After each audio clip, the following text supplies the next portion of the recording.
The Cleveland Browns head coach just did something on camera that nobody expected.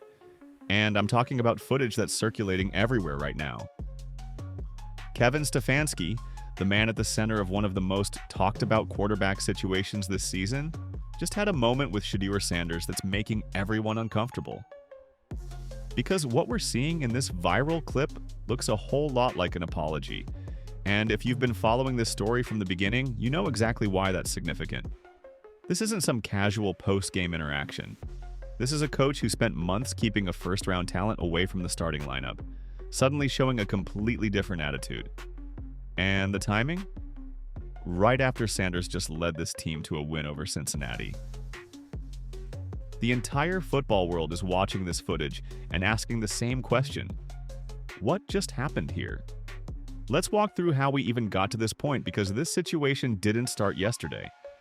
From the moment Cleveland selected Shedeur Sanders, there were whispers about whether the coaching staff actually wanted him. And I'm not talking about conspiracy theories. I'm talking about observable patterns that made people raise their eyebrows. Because think about it, you draft a quarterback in the first round, a guy who was one of the most pro-ready prospects available, someone who played at the highest level of college football, handled massive pressure, elevated an entire program. And then what happens? He's not getting first-team reps in practice. Week after week, he's watching from the sideline while other quarterbacks are getting opportunities ahead of him. Now, before we go any further, let me be clear about something. I'm not claiming to know what conversations happened behind closed doors. I'm not saying I have inside sources feeding me information. What I'm doing is looking at what we all saw publicly and connecting the dots that are right there in front of us. Because the timeline speaks for itself. Early in the season, when it became obvious that Cleveland needed a change at quarterback, the staff didn't immediately turn to Sanders. They explored other options first. Dillon Gabriel got looks. Other names were mentioned, and during all of this, stories started appearing in the media. Reports about Sanders not being properly prepared for meetings. Narratives about him sitting in the back of meeting rooms showing disinterest. Questions about his work ethic and maturity. And here's the thing that made a lot of people suspicious about those reports. They didn't match anything we'd seen from Shedeur Sanders throughout his entire college career. This was a quarterback who played through injuries, who handled intense media scrutiny at Colorado with remarkable composure, who was known for his professionalism and preparation. So the idea that he suddenly became unmotivated the second he reached Cleveland? That raised questions. And I want to emphasize this because it's important. I'm not saying those reports were definitely false. I'm not claiming they were planted by the coaching staff to justify their decisions. What I'm saying is that they created a narrative. And that narrative conveniently explained why a first-round quarterback wasn't playing, even when the team desperately needed quarterback help. It gave people a reason to accept a situation that otherwise didn't make much sense. The Dillon Gabriel situation was particularly difficult to watch for anyone who believed Sanders deserved a fair shot. Gabriel is a talented player, but he wasn't drafted anywhere near where Sanders was. He didn't have the same pedigree or projection. Yet when it came time to make changes, Gabriel got opportunities before Sanders did. And you can interpret that however you want, but from the outside looking in, it sent a message. It looked like the coaching staff would rather try literally anyone else before giving their first-round pick a legitimate chance to prove himself. This isn't excuses, this is context. Because what happened next is what makes this entire situation so fascinating. When Sanders finally did get his opportunity, when circumstances became impossible to ignore, and he was inserted into the starting lineup, he showed exactly why people believed in him as a prospect. He displayed arm talent. He made plays with his legs when protection broke down. He demonstrated pocket awareness and decision-making that you don't typically see from rookies getting their first starts. And most importantly, he won games. That victory over Pittsburgh stands out because of what it represented. The Steelers' defense is not a unit you just walk all over, especially as a rookie quarterback making early season starts. But Sanders went into that environment and delivered. He made the throws he needed to make. He managed the game effectively. He showed leadership and composure under pressure. And for everyone who had been asking why this kid wasn't playing earlier, that performance provided a pretty clear answer. He was ready. He'd been ready. The win against Cincinnati that we're talking about today, the one that happened right before this viral footage emerged, was another statement. Sanders put the team on his back and found a way to win a division game. These aren't meaningless performances. These are wins that matter against opponents that matter, in situations where quarterbacks are supposed to struggle. And he's doing it all while operating behind an offensive line that's had issues all season, while working with a receiving core that hasn't always been consistent, while dealing with all the noise and dysfunction that surrounded this situation from day one. Now let's talk about this footage that everyone's discussing, because what we're seeing in this clip is Kevin Stefanski having what appears to be a genuine moment with Shedeur Sanders after the Cincinnati win. And the body language, the interaction, the tone of it all, it reads completely differently than anything we've seen from Stefanski regarding Sanders up to this point. People who've watched it are using words like apologetic and admitting he was wrong to describe what they're seeing. And while I can't tell you exactly what was said in that conversation, because we don't have audio of the entire exchange, what we can observe is a coaching staff member showing a level of acknowledgement and respect that frankly should have been there from the beginning. The press conferences around this time period have been equally revealing. Stefanski has been asked repeatedly about Sanders and his development, and the language he's using now is drastically different from earlier in the season. He's talking about Sanders' eagerness to improve. He's praising the rookie's ability to take coaching. He's highlighting the progress he's seen from start to start. He's defending Sanders' performances and contextualizing mistakes rather than using them as reasons to pull him out of games. And here's what makes all of that so uncomfortable to watch. Where was this energy earlier? Where was this support when Sanders needed it most? Where was this patience and understanding during training camp, during the preseason, during those early weeks when the team was struggling at the quarterback position and Sanders was stuck on the bench watching it happen? Because the contrast between how Sanders was treated then versus how he's being talked about now is stark. It's impossible not to notice. Listen, I want to be careful here because I'm not trying to claim I know what Kevin Stefanski was thinking or what his motivations were. I'm not saying there was some deliberate plan to sabotage a rookie quarterback. What I am saying is that the handling of this situation, from the outside looking in, appears to have been mismanaged. Whether that was due to stubbornness, whether it was about protecting the coach's initial evaluation, whether there were personality conflicts or philosophical differences we don't know about, I can't say for certain. But what I can say is that the results speak for themselves. Shedeur Sanders was kept away from meaningful opportunities for months while the team struggled. And when he finally got his chance, he performed well and won games, and now we're seeing what looks like acknowledgement from the coaching staff that maybe, just maybe, he should have been given those opportunities sooner. That's the timeline. Those are the facts, as we know them. And it's raising a lot of questions about how this entire situation was handled. The reaction from fans has been intense, and understandably so. Browns fans have been through decades of quarterback instability.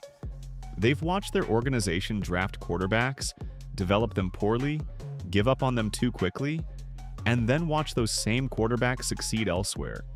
So when they see what appears to be yet another example of mismanagement, when they watch a talented young quarterback get jerked around instead of being properly developed, the frustration is real.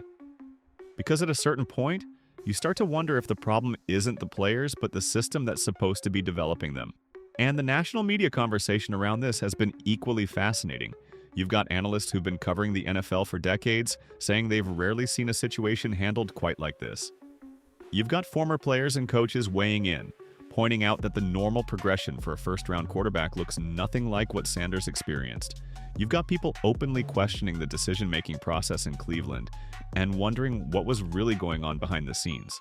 The mental toughness that Sanders has displayed throughout all of this cannot be overstated. Think about what he's had to deal with. He comes into the league with high expectations, gets drafted in the first round by a team that supposedly believes in him, and then immediately finds himself in a situation where he's not being given a fair opportunity to compete. He's hearing reports in the media questioning his character and work ethic. He's watching other quarterbacks get chances ahead of him, despite being the more talented prospect. He's dealing with all of this while trying to learn an NFL offense, adjust to the speed of the professional game, and stay ready for an opportunity that might never come. And through all of that, by all accounts, he maintained his professionalism. He didn't go to social media to complain. He didn't create drama in the locker room. He didn't throw coaches under the bus in interviews, even though he would have had every justification to do so. He put his head down, did the work, stayed ready, and when his number was finally called, he delivered. That's the mark of someone who has real character and mental toughness. That's the mark of someone who's built for this league. The contrast between Sanders' conduct and some of the other elements of this situation is striking. You had a rookie quarterback handling an incredibly difficult situation with grace and maturity, while there were questions swirling about whether the organization around him was operating with the same level of professionalism. You had a young player demonstrating exactly the qualities you want to see, while the system that was supposed to be supporting him appeared to be working against him instead. Now, I'm not trying to paint Sanders as perfect here. He's a rookie quarterback, which means he's going to make mistakes. There are going to be throws he wants back, decisions he could have made better, plays where his inexperience shows. That's normal. That's part of the development process. But the point is that he should have been going through that development process from day one.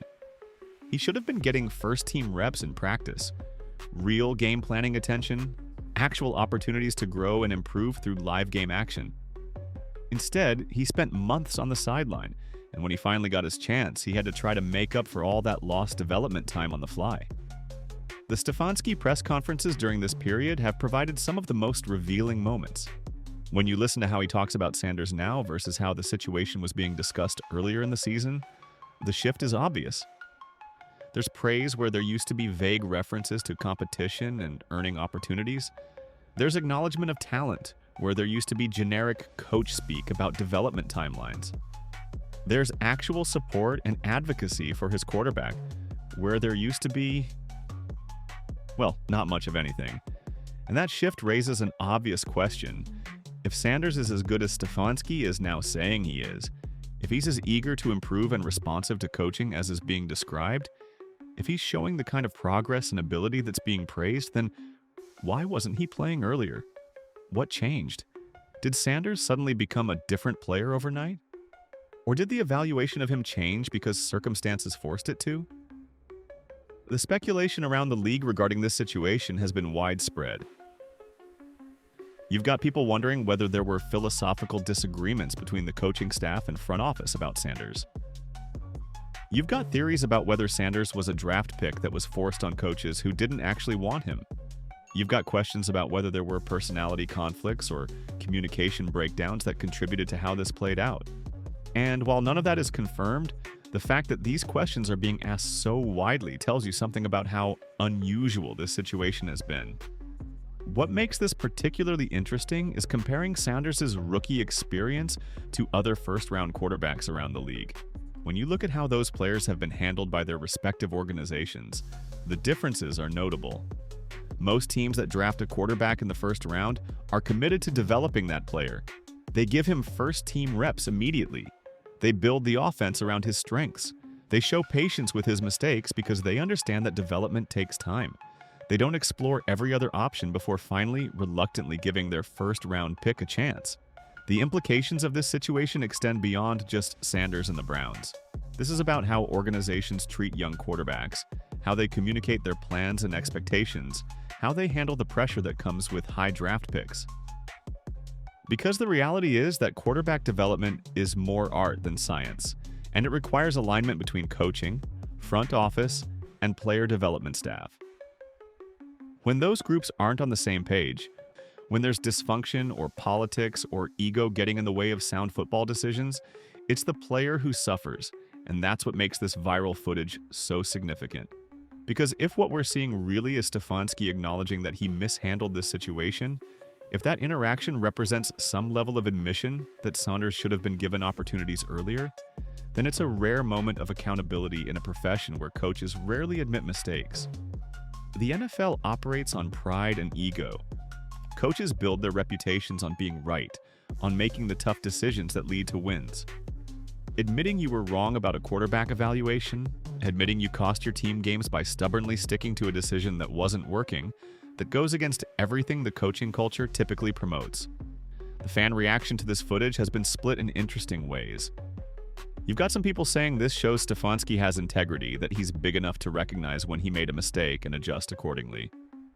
You've got others saying this is too little, too late, that the damage has already been done and no post-game conversation can undo months of mismanagement. You've got people pointing out that actions speak louder than words, and the actions throughout this season spoke pretty clearly about how Sanders was viewed by the coaching staff. What's also fascinating is thinking about what this means for Sanders moving forward. He's proven he can play at this level. He's shown he can win games, handle pressure, make the throws, lead an offense. But he's also been through an experience that would shake most rookie quarterbacks. He's seen how quickly you can go from first-round pick to afterthought if you're in the wrong situation. He's learned that talent alone isn't always enough if the organization isn't aligned in supporting you. Those are hard lessons to learn, but they're also valuable ones if he can take them and use them to fuel his continued development. The question of what happens next is where this gets really interesting, because we're potentially looking at a situation where both the coach and the quarterback have uncertain futures with this organization. There's been widespread speculation about Stefanski's job security, about whether the front office has patience for another season of mediocrity, about whether they'll want to bring in someone new who can properly develop Sanders. And there are questions about Sanders too, about whether he'll want to stay in Cleveland if there's a coaching change, about whether he's built enough trust with the organization to commit long-term, about how this rocky rookie season will impact his career trajectory. The broader NFL community has been watching this situation closely because it touches on so many issues that exist across the league. The disconnect between scouting and coaching philosophies. The challenge of developing quarterbacks when there's organizational dysfunction. The pressure that comes with high draft picks and the tendency to overcomplicate situations when the answer might be simple: just play your best players. Cleveland isn't the only organization that struggles with these issues, but they've become a high-profile example of what happens when things go wrong. What's particularly uncomfortable about this viral footage is the timing of it all. This interaction is happening after Sanders has already proven himself on the field, after he's already shown he can win games at this level, after months of questions about why he wasn't playing. If Stefanski really is acknowledging he was wrong, if that's genuinely what we're seeing in this clip, then it raises the question of how many games could have been won if Sanders had been given these opportunities earlier. How different might Cleveland's season look if their first-round quarterback had been starting from week 1? The media cycle around this story has been relentless, and for good reason. This isn't just about one team or one player. This is about accountability, about how organizations treat young talent, about the consequences when ego and politics get in the way of sound football decisions. And the fact that we're potentially seeing a head coach acknowledge his mistakes in such a public way, even if it's not an explicit verbal apology, that's newsworthy. That's significant. Sanders' performance against Cincinnati was particularly important in this context because it came at a crucial moment. The team needed a win, the pressure was high, and he delivered. He didn't just manage the game, he made plays that won the game. And for everyone who's been defending him, everyone who's been arguing he should have been playing all along, that performance provided validation. It showed that the belief in his talent wasn't misplaced, that he really is capable of being the quarterback this organization needs. The evolution of how Sanders has been discussed publicly is one of the most telling aspects of this entire saga. Early in the season, when those reports about preparation and meeting attendance were circulating, the narrative was skeptical.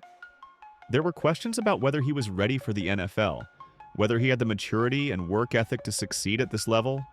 But as time has gone on, as people have seen him handle this difficult situation with professionalism and then perform well when given the chance, that narrative has shifted. Now, the conversation is about how impressive he's been given the circumstances, how much mental toughness it takes to succeed when your own organization seems to be working against you. And that shift in narrative didn't happen by accident. It happened because Sanders forced it to happen through his actions. He couldn't control whether he got first-team reps in practice. He couldn't control what stories were being leaked to the media. He couldn't control whether the coaching staff believed in him. But he could control how he responded to all of that adversity, and his response has been impressive. The uncomfortable reality that this viral footage exposes is that sometimes organizations make mistakes with young players, and those mistakes can have lasting consequences. If Cleveland had handled this situation differently, if Sanders had been given a legitimate opportunity from day one, we might be having a completely different conversation right now. We might be talking about a rookie quarterback who's been developing steadily all season, building chemistry with his receivers, learning the offense through real game experience. Instead, we're talking about months of lost development time and a relationship between player and coach that's complicated at best. This is also a story about patience, or the lack thereof, in the modern NFL. Organizations are under immense pressure to win immediately, and that pressure often leads to questionable decision-making. When things aren't working, there's a tendency to cycle through options quickly rather than committing to a plan and seeing it through. But with young quarterbacks especially, that approach can be counterproductive. Development takes time. Building confidence takes time. Learning to process NFL defenses and make quick decisions takes time. And if you're not willing to invest that time, if you're constantly looking for shortcuts or quick fixes, you're probably not going to develop the player effectively. The fact that this footage is going viral speaks to how much attention this situation has gotten. People are fascinated by it because it's uncomfortable to watch, because it challenges our assumptions about how professional organizations should operate, because it raises questions that don't have easy answers. What we're seeing is messy and complicated and very human, which is probably why it's resonating with so many people. Looking at Sanders' body language in the footage, you can see someone who's maintained his composure despite everything he's been through. He's not being petty or vindictive. He's not using this moment to rub his success in anyone's face. He's handling this interaction with the same maturity he's shown throughout this entire ordeal. And that speaks volumes about his character and his understanding of what it means to be a professional. The question of what this means for Cleveland's future is still very much open. Are they going to commit to building around Sanders? Are they going to bring in a coaching staff that believes in him and will develop him properly? Or is this situation too messy, too complicated, too damaged to move forward from? Those are decisions that will need to be made in the coming weeks and months, and they'll have major implications for both the organization and the player. What this viral footage ultimately represents is a moment of truth. It's the culmination of months of questions, speculation, and controversy. It's visual evidence of what many people suspected all along, that the handling of Shedeur Sanders was flawed, that he deserved better than what he got, that the coaching staff's approach to his development was questionable at best. Whether it's actually an apology, whether there's genuine regret there, whether this represents real change in how Sanders will be viewed and utilized moving forward, those are things we can't know for certain just from watching a clip. But what we can say is this: Shedeur Sanders has proven he belongs in the NFL. He's shown he can handle adversity, perform under pressure, and win games when given the opportunity. Whatever happens next in his career, whether it's in Cleveland or somewhere else, he's demonstrated the qualities that successful quarterbacks need. The mental toughness, the physical talent, the leadership ability, the professionalism, he's got all of it. And as for this footage, as for what it means and what comes next, that's still being written. This story isn't over. The implications are still unfolding. The questions about how this situation was handled, why it played out the way it did, what could have been done differently, those questions are going to linger.